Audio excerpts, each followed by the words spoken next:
본문 말씀은 아주 이상한 본문입니다. 그리고 이해하기가 어렵고 특히 이 네 가지의 이야기를 하는데 이렇게 따로 떨어놔야 되는데 이거를 굳이 한 본문에다가 이렇게 묶어 놨습니다. 그래서 하나가 1, 2절이 실족에 대한 겁니다. 사람 실족시키지 마라. 상처 줘서 사람 이렇게 나가게 하지 마라. 뭐 이런 거죠. 실족하지 마라. 요 주제가 하나 있고 3, 4절에는 웬만하면 용서하라. 그러니까 사람이 와서 용서를 빌고 회개하면 7번이라도 용서해 주라. 이 용서에 대한 말씀이 나옵니다. 그리고 이제 5절, 6절에 나오는 게 갑자기 뜬금없이 그 믿음을 더하여 주소서. 제자들이 얘기하니까 예수님이 겨자씨 한 알만한 믿음만 있으면 산을 움직일 수 있다. 믿음의 얘기를 했어요. 그리고 마지막 7절부터 10절까지가 진짜 뜬금없는 얘기가 나오는데 갑자기 종에 대한 얘기를 하십니다. 종 이야기를 하세요. 그러면서 이제 너희도 무익한 종이다 이렇게 해라 이러고 끝납니다. 그러면 도대체 이 본문이라고 하는 것이 왜 이렇게 갑자기 실족 얘기, 그리고 용서 얘기, 믿음에 대한 얘기, 그리고 갑자기 종의 얘기로 끝나는가? 이거 하나 따로따로 그냥 네 가지 주제로 설교를 해도 되고 네 가지 주제로 성경 공부를 해도 되는 주제입니다. 그런데 이게 이게 하나에 묶여 있어요.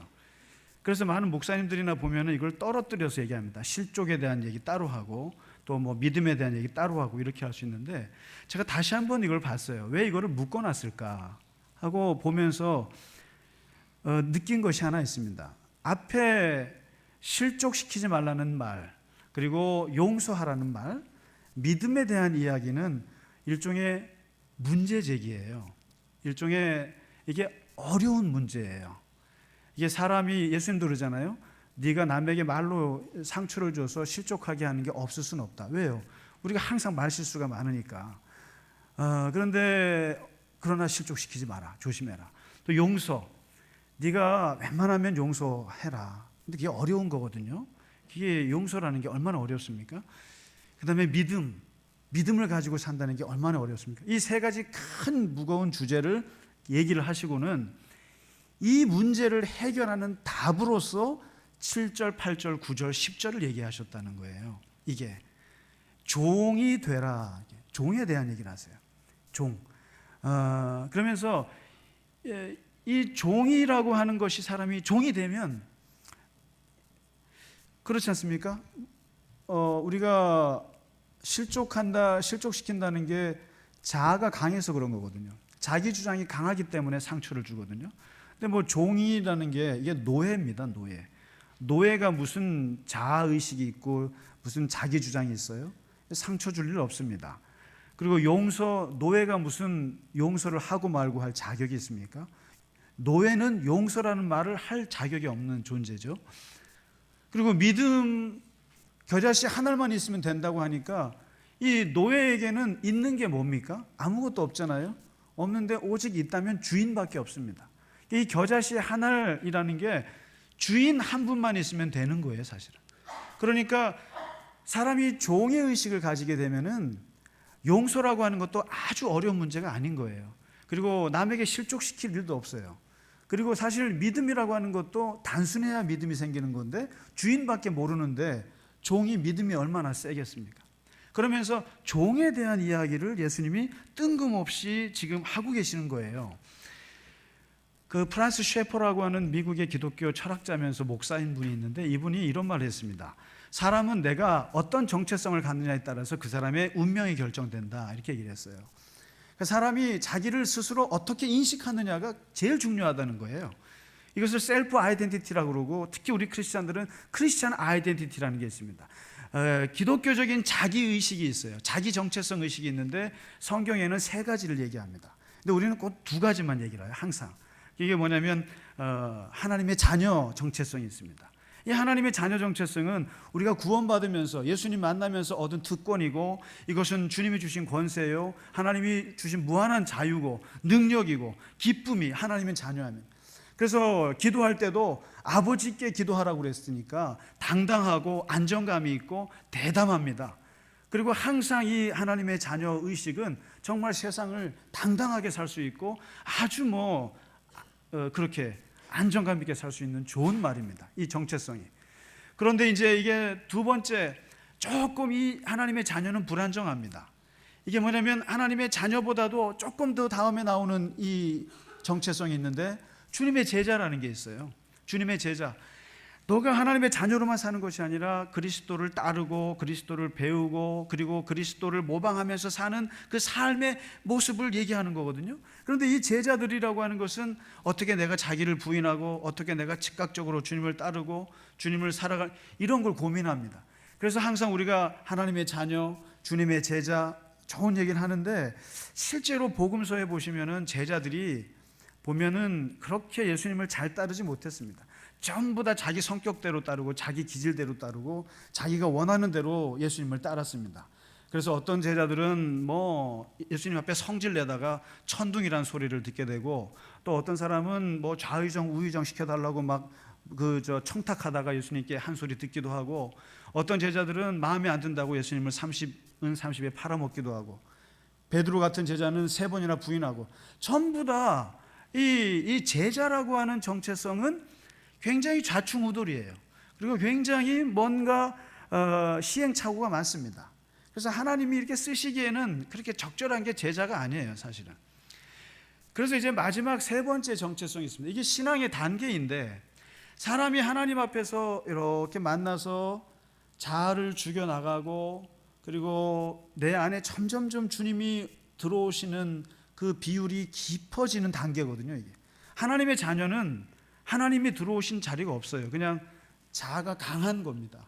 그리고 주님의 제자는 자기 자아를 죽여나가는 한 중간 단계입니다. 그런데 성경에 마지막 단계의 정체성이 있는데, 이걸 잘 우리 기독교인들이 말을 안 하는데 바로 그리스도의 종이라고 하는 정체성이 있습니다. 사도 바울이 굉장히 많이 씁니다. 그리고 복음서에 굉장히 많이 나오는데, 이 그리스도의 종이라고 하는, 로마서 1장 1절에 바울이 자기 자신을 그렇게 말합니다. 파울로스 툴로스 예수 그리스투스. 나 바울 예수 그리스도의 종. 툴로스라고 해요.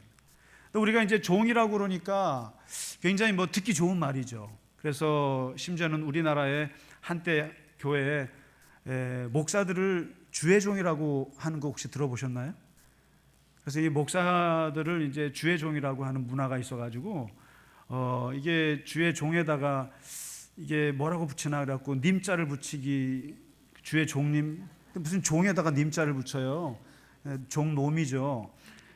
근데 그래서 보면 옛날에 저희도 그 부흥회 때 보면은 항상 부흥 강사님이 오셔서 주의 종에게 잘하라고 말이죠.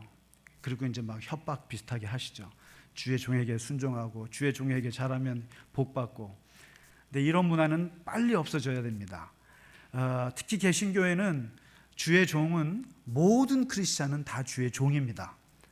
목사만 주의 종이 아니에요. 모든 사람들이 주의 종이고, 하나님을 믿는 사람은 다 주님의 종, 툴로스예요. 툴로스인데, 이 툴로스라는 말을 종으로 번역하는 것보다 더 정확한 것은 노예로 번역하는 게 맞습니다. 노예. 예수님께서 오늘 이 노예에 대해서 얘기를 하시는데, 이 노예는 예수님이 당시 사시던 로마 제국처럼 노예 제도가 가장 발달한 때가 없었습니다.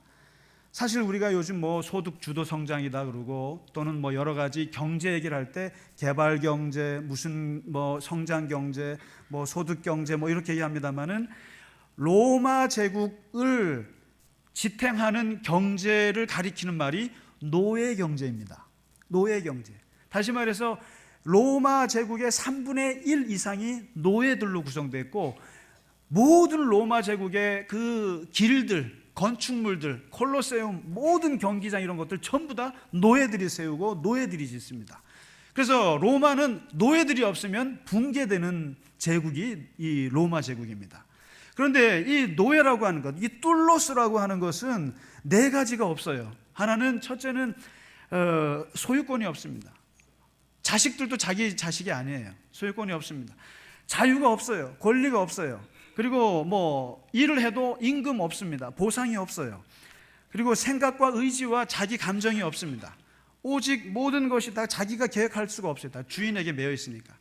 더 슬픈 것은 자기 이름이 없어요. 그냥 다 누구의 종이에요. 누구의 노예라고 돼 있습니다. 바로 이 노예들을 두고 하는데, 가장 많은 일을 하지만 가장 존재감이 없는 그 노예들을 놓고 사도 바울이 로마서를 쓸 때 1장 1절에 딱 처음부터 쓰는 말이 파울루스 툴로스 예수 그리스도스. 바울 나 종, 노예, 예수 그리스도의 노예. 나 예수 그리스도의 노예. 이러면은 거기에 그 편지를 듣는 로마 교인들이나 많은 고린도 교인들이 딱 느낌이 와요. 우리 주변에 5명 중에 1명이 노예거든요. 근데 그 노예, 그 세계의 노예들, 바울이 노예래, 이겁니다. 근데 이제 툴로스를 얘기하는 겁니다. 근데 그 똑같은 느낌으로 오늘 예수님이 오늘 7절부터 10절까지 보시면 노예의 세계에 대해서 얘기를 합니다. 이 종의 세계를 얘기하는데 너무 놀랐어요. 저는 오랜만에 이 본문을 봤습니다마는 예수님께서 너희도 종이 되라 얘기하거든요. 근데 이 종에 대해서 말하는데, 너희 중에 만일에 종이 있다고 치자. 뭐 전쟁 포로가 됐든지 빚이 져갖고 노예를 하나 있다고 치자. 그 노예가 낮에는 하루 종일 밭에 일을 하고, 그 다음에 양을 치고, 또 무슨 일을 하고 하루 종일 일을 하고 돌아오면, 그러면 너는 수고했어 와서 같이 밥 먹자, 이러는 주인이 있느냐? 오늘 7절 말씀이에요. 앉아서 밥을 같이 먹자고 하는 주인이 있느냐? 없다는 겁니다. 오히려 너 이제 난일 했으니까 이제부터는 저녁밥 차려. 가서 전기밥솥에다 밥 올리고, 그리고 무슨 반찬, 김치찌개 끓이고 뭐 하고, 그 다음에 다 차려서 해놓으면, 그 다음에 먹을 때는 너는 다시 띠를 띠고 내 옆에서 수정 들어. 숟가락 가져오라면 숟가락 가져오고, 물 떠오라면 물 떠와. 그리고 나서 내가 다 먹으면 넌 설거지해. 그리고 설거지하고 부엌 청소하고 싹 정리하고, 그리고 나서 먹든지 말든지 해. 이게 8절 말씀이에요. 8절 말씀이에요. 그리고 더 기가 막힌 말씀은 9절에, 그렇게 낮에도 뼈 빠지게 일을 하고 저녁에는 주인 밥 먹는데 다 수종 들고 나서 설거지 끝나고 하루 16시간 17시간 일을 다 끝난 그 종에게 너 정말 수고했다, 내가 오늘 초과수당 줄게, 이러는 주인이 있느냐? 종에게 감사하다고 하는 주인이 있느냐? 9절에 감사 없다 이거예요. 그 누구도, 그 어떤 주인도 종이 그렇게 많은 일을 하고 그렇게 많이 순종을 해도 거기에 대해서 1절 수고했단 말 안 한다. 예수님 말씀이에요. 지금 예수님이 그 당시에 로마 제국의 노예들의 그 현실을 너무나 잘 알고 그대로 얘기하신 거예요. 그러면 반면에 10절 말씀에 노예들의 입장은 뭐냐? 그러면 종들의 입장은 뭐냐? 아유 진짜 낮에도 일을 시켜먹고 밤에도 일을 해? 그리고 수고했단 말 한마디 안 해? 적어도 뭐 한 $5라도 줘야 될 거 아니야, 팁이라도 줘야 될 거 아니야. 이렇게 말하는 종들 하나도 없고, 뭐라고 하냐면, 물러갈 때, 밤 12시에 물러갈 때 무익한 종은 물러갑니다. 무익한 종일 뿐입니다. 그리고 주인께서 하라는 일을 했을 뿐입니다 하고 그냥 물러간다는 거예요. 여기 오늘 7절, 8절, 9절, 10절에 노예의 생활에 대해서 예수님이 짚어주신 말씀입니다. 그러면서 결론은 뭐냐면, 너희도 실족시키는 거, 그리고 사람에게 용서 못하는 거, 그리고 믿음을 갖고 싶은 거, 노예가 되라, 이 얘기거든요. 노예가 되면 남에게 실족시키지도 않고 남 용서 못할 것도 없고, 그리고 믿음이라고 하는 것도 주인만 생각하기 때문에 이 사람들은 아주 믿음이 좋은데 이 종이 되라, 이런 얘기를 하십니다. 그럼 도대체 예수님 말씀하신 툴로스라는 게 뭐냐 이거예요. 툴로스가, 이게 기본적으로 노예는 일이 많습니다. 기본적으로 종이라고 하는 것은 일이 무지무지 많습니다. 일이 많습니다. 다시 말해서 우리 사도 바울이 나는 그리스도의 종이라고 할 때는 엄청난 일을 많이 한다는 거예요. 이 사람이 27년 동안 지중해 전역을 돌아다니면서 서울에서 보스턴까지 왔다 갔다 걸어 갔다 왔다 하는 거리를 그렇게 30년을 다닌 사람이에요. 얼마나 많은 일을 많이 했는지 몰라요. 이 툴로스와 비슷한 말이 디아코노스인데, 디아코노스라는 게 집사란 뜻입니다. 집사의 원인데, 집사가 뭡니까? 잡을 집 일사자입니다. 일을 잡다란 뜻이에요. 그리고 이 디아콘이라고 하는 말이 먼지란 뜻이에요. 뭡니까? 비가 오는 날 먼지 나도록 일하는 게 집사입니다. 할렐루야. 아이고 죄송합니다. 아이고 집사님들 기분 나쁘시겠네. 이게 종이라고 하는 것, 이 뚫로스라고 하는 것이 엄청난 일을 하는 사람들이에요. 엄청나게 일을 많이 합니다. 그러니까 낮에도 일하고 밤에도 일하고, 그리고 한밤중에 주인이 나오라면 나가야 되는 게 이게 종인데, 문제는 이렇게 많은 일을 해도 주인은 그 종에게 한마디 잘했다 말하지 않는다는 거죠. 한마디 위로의 말, 한마디 수고했단 말 안 한다는 거예요. 와, 앉아서 나랑 같이 밥 먹자? 어디 그게 말이 됩니까? 나랑 겸상을 해요? 어디 노예가 주인이랑 겸상을 해요? 그리고 명한대로 했다고 해서 감사하겠느냐? 아무도 주인이 고맙다는 말 안 한다는 거예요. 노예는 그렇게 많은 일을 하면서도 무시당하는 거고, 그리고 존재감이 없는 게 노예라는 거예요. 코끼리가 하루는 너무 살이 찐 것 같아가지고 그 몸무게를 좀 재보려고 체중계 위에 올라갔어요. 인도산 코끼리인데 올라갔더니 아이고 이게 살이 쪘나 봐요. 그랬더니 그냥 몸무게 그 체중계가 확 부서져 버렸어요. 근데 그때 마침 그 코끼리 등 위에 앉아 있었던 개미가 있었는데, 개미가 이런 말을 합니다. 아유, 저런, 우리 둘이 함께 올라가니까 이런 일이 발생하는구나. 내가 내렸어야 되는데 내가 너 위에 올라가는 바람에 이게 체중계가 무너지잖아. 이게 바로 뭡니까? 종이라고 하는 것은 코끼리 등에 올라탄 개미예요.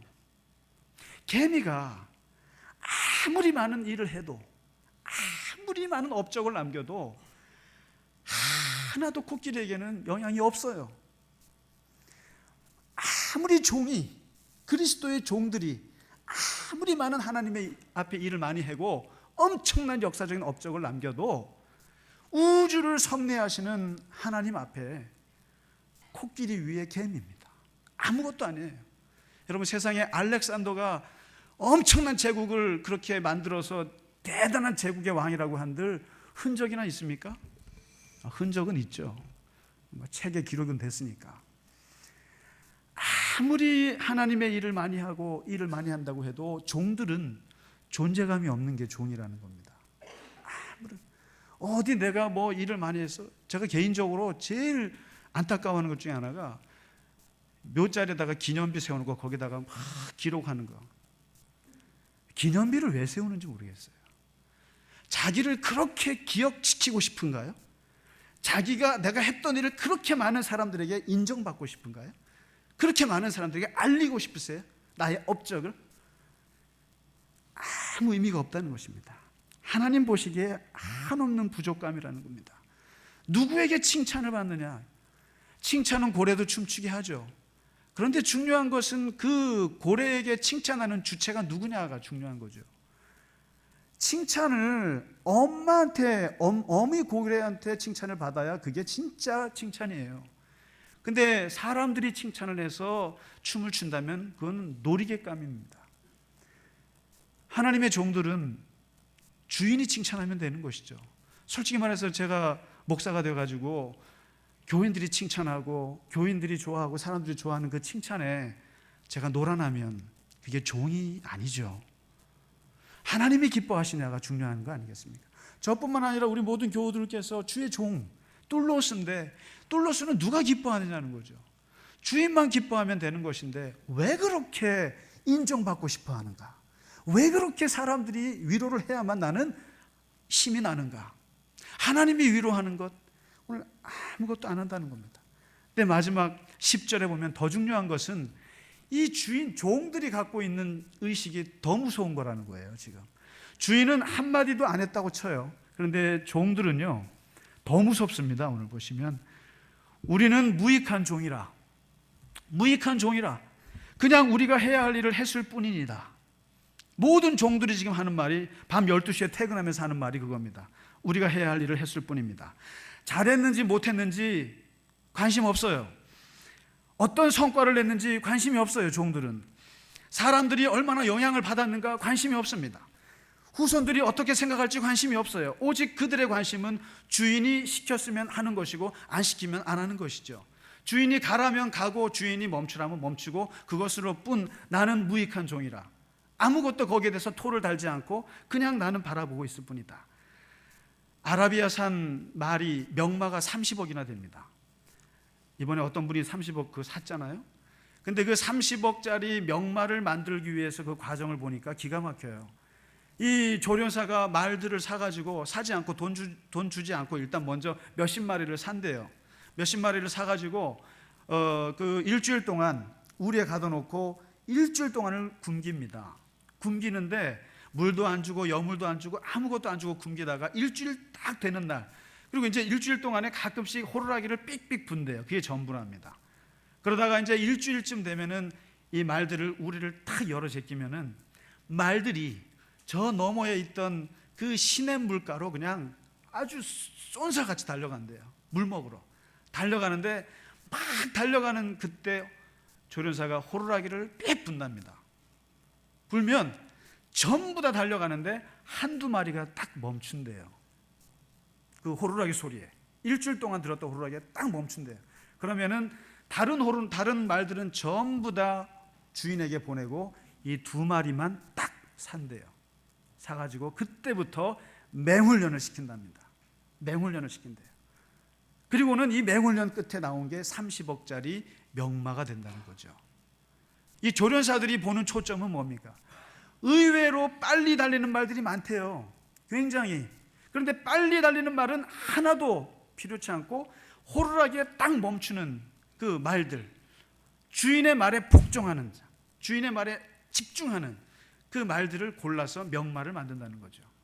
사실은 하나님 앞에 능력 있는 사람 많습니다. 재주 있는 사람 정말 많습니다.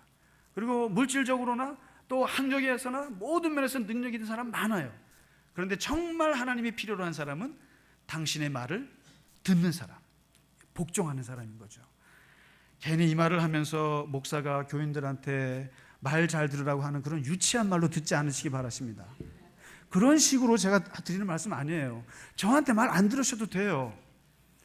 중요한 건 그리스도의 뚫로스라고 하는 것은 주인이 누구냐?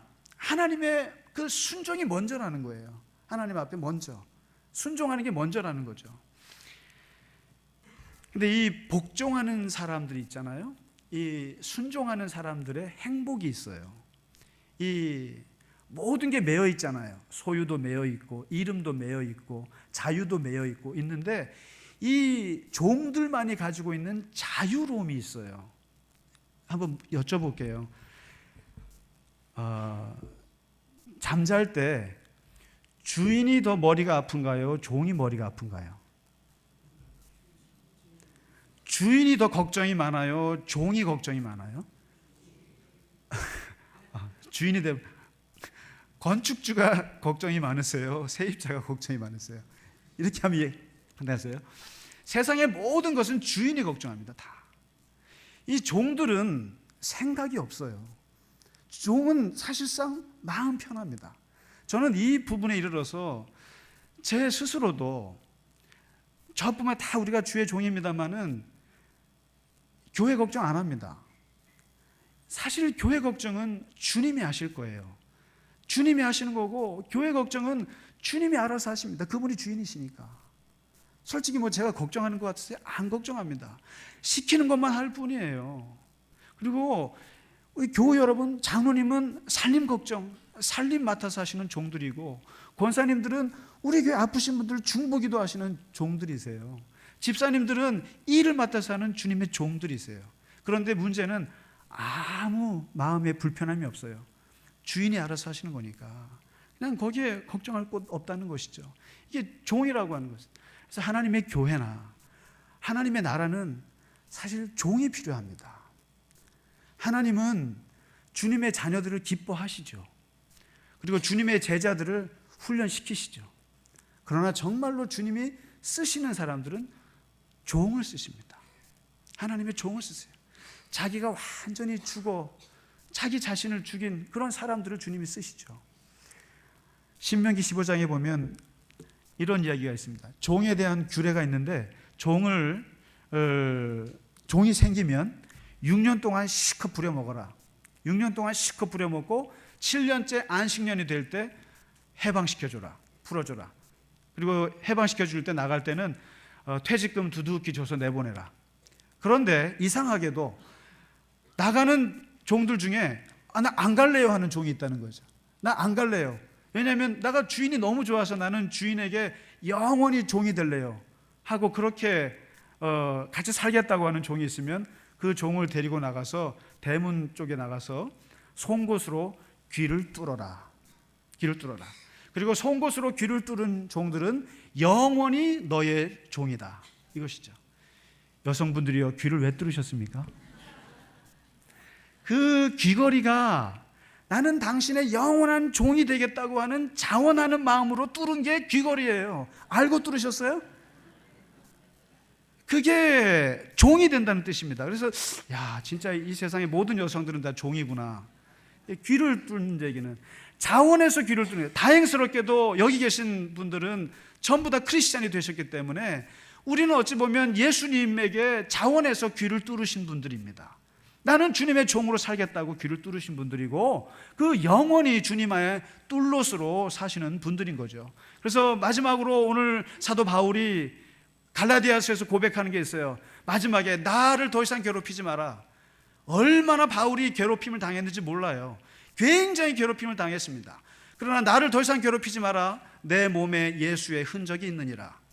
이건 노예들만 할 수 있는 말이에요. 채찍을 맞고 엄청나게 고생했던 노예들만 할 수 있는 말이에요. 내 몸에 예수의 흔적이 있으니까 건들지 마라. 내 몸에, 내 귀에 송곳으로 뚫은 이 구멍이 있다. 건들지 마라. 모든 뚫로스들은, 모든 그리스도의 종들은 이 말을 할 수 있습니다. 나를 괴롭게 하지 마라. 나는 나의 주인이 계시고 내가 이 세상의 주인의 명을 받들어서 엄청나게 많은 고난과 엄청난 그 시련을 겪었지만 내게 그 흔적이 있다. 건들지 마라. 하나님께서 하나님의 종이신 저와 여러분을 쓰시기를 원하십니다. 정말 우리의 모든 것들이 주 안에서 내려져지고 주님께서 정말 쓰시기에 좋은 하나님의 종들의 삶, 이 뚫로스의 삶이 우리 안에서 가득하기를 주의 이름으로 축원합니다. 우리 다 함께 찬송가 조금 바꾸겠습니다. 323장, 이게 종의 찬송입니다. 종들이 일하러 나갈 때 하는 찬송입니다. 323장 부름받아 나선 이 몸, 우리 같이 찬송하고 축도로 예배를 마치겠습니다.